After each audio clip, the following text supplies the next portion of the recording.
everybody, welcome back to Car Questions. I have Mama FlexEm here again with me. We have some more questions for her. The first one is, what's one thing you wish you had done differently in life?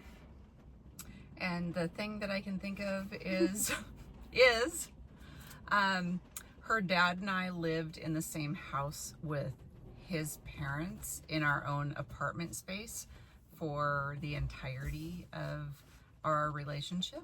And I wish we had bought our own house, and that would have given us a much better start in a lot of ways. Yep. So that easy one. Yeah. Let's see. What's the most ridiculous thing you believed in as a child? I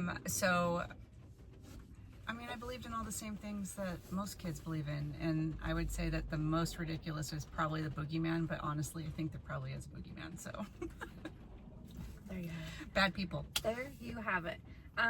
What's the weirdest fashion trend you ever followed? I wasn't really a trendsetter kind of girl, so I would say nothing terribly wonky. I mean, I did the bell-bottom jeans. I can tell you something that my kids harassed me about was wearing flowered shirts and dresses with little tiny flowers. And so I have a rule ongoing for the rest of my life that I'm not allowed to do baby flowers on things. I can do big flowers, but not baby flowers. So I think we're traumatized. So there you go. What else? I'd say like maybe the perm. Oh, I did do But perms. I also did a wavy perm later on that I wouldn't mind doing again at some point. But maybe the little ones. Yeah. Little... I did a lot of perms as a child, and they went into my early adulthood. Yeah. Okay. Yeah. What's the most dramatic mom moment you've ever had?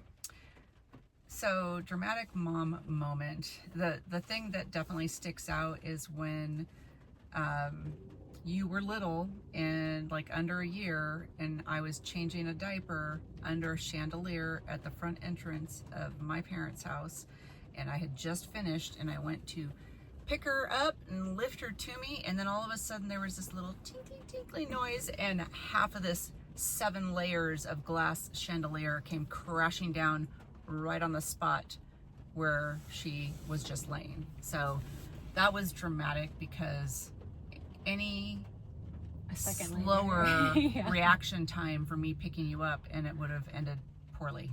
Yep. Badly. Yes. So last time we talked about when you have embarrassed me, but when was the time that I have embarrassed you? I wish I could think of a time that you embarrassed me. That was great. You were the perfect child. I can tell you right now of the time that your brother embarrassed me. That is the primary embarrassing moment of my life. Fair. Fair. Was when he was about 3 or 4 years old, and we were going to preschool, and we were in the building, and his teacher was at the other end of a hallway, and it was just he and I on this end, and we walked in, and he used to call her Mr., not Miss, Mr. so-and-so, and he, in his loud preschool voice, just looked at me when he caught her at the other end, bent over, putting things in front of kids' names, saying, "Mom, how come Mr. So-and-so's butt is so big?" And I just wrapped my arms around him and tucked him in and was like, "Oh, we don't say things like that. While they may be true, they're hurtful. They hurt people's feelings."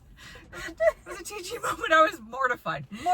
Oh. And I know she heard, but she acted like she didn't. There's no way she could have missed it. Yeah, being the only 2 people in that hallway. Yeah, and his voice carrying. Yeah. No chance of.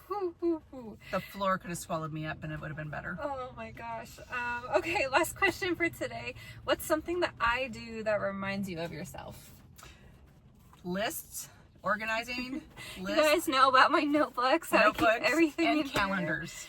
2 calendars. Yeah. Yeah, that's definitely something that I have plenty of as well. Definitely got that from her. The big wall calendar. Notes. Gotta be organized. And things. Or at least appear to be organized. Yeah. Controlled chaos. Exactly. Yeah. Oh my gosh, that's so funny. Okay. That's all the time we have for today. Thanks so much for watching, and we'll see you next week. Bye.